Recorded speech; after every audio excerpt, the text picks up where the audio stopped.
sorry everyone, I'm in a bit of a rush, but I have to make this quick video because the actual video I want to show you I can't post on Facebook or YouTube. So I just wanted to tell you to go into the link in the description to a Rumble video, because basically a BBC interview has probably not gone to plan, and the doctor has revealed what he believes is the most likely cause of the access deaths. The interesting thing is the interviewer actually asks questions, secondary questions, instead of just blocking him off. That to me is a really interesting sign that, like I said yesterday in my videos, that the truth is actually so blindingly obvious now that you can't hide it forever. And you can keep lying, you can keep digging deeper and going darker, but eventually it's going to come out. And it's coming out. BBC News is as mainstream as it gets, from what I understand. So before I go, please watch the link in the description and do have hope from this. Where, there might be lives saved because of this sort of stuff is coming out, because people won't be getting more of the you-know-whats.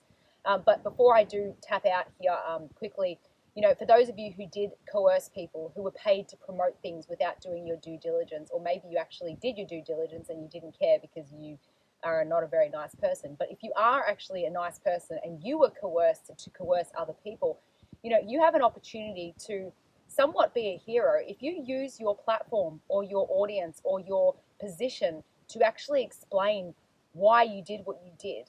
A lot of people on our side of things might actually find a place in their heart to forgive you, especially if you are sorry genuinely, and if you use your position to actually make the world a better place and to show that you're actually sorry and not just say it. Now, there will be punishment to some extent. I'm sure legally things are going to come out. And if you are in a position of power, a member of parliament, a doctor, even a teacher or a journalist, you have an oath. You have a responsibility to do your research. So if you did your research and if there's proof that people emailed you and sent you letters and you just ignore them, well, that's malfeasance.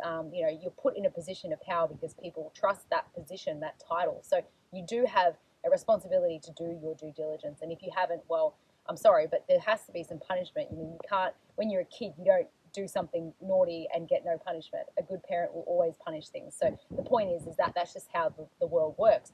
But if you come out now, before the legal system comes after you, then you're going to be ahead of the game. It's always better to admit your mistakes than to be found guilty of mistakes without admitting them. There's always leeway. So my 2 cents to you guys is come out now. I personally will find the place in my heart to forgive you, especially if you're genuinely sorry. And I hope other people do as well, because we're all humans and we've all been manipulated to some extent. And I think we can find common ground again and make sure that this never happens again. And next time, maybe hear us out, hear us out. Don't just call us crazy conspiracy theorists until you know the facts. Give us 5 minutes at least. Watch one of these Rumble URL videos, It's going to be different next time, guys. Next time that there is something like this where the one world government is trying to enforce something on a global scale, it's going to be different. I'm telling you, people are going to have more open ears. Not everyone, but some. Now, some people who pushed and coerced it are actually evil, and they actually knew how bad it was, and they did it anyway. Those people, well, God's going to have to deal with you. I don't think many people are going to find forgiveness for some of you. But, hey, the best thing you can do is tell the truth. The truth is always better out than in. Anyone can tell you that. Any movie where they're trying to get out of a drug business or something and they just lie their way through things, it always gets worse. It gets worse. It's just a fact. It never gets better when you're lying through your teeth over and over again. So, hey, just do the right thing, because doing the right thing is always the right thing to do, no matter what pain it causes. So I'm excited that this is all coming out. I'm still sad about the situation, but please watch the Rumble link and use this as some hope for you, because the quicker the truth gets out, the more lives that could be saved. So happy weekend, guys, and see you later.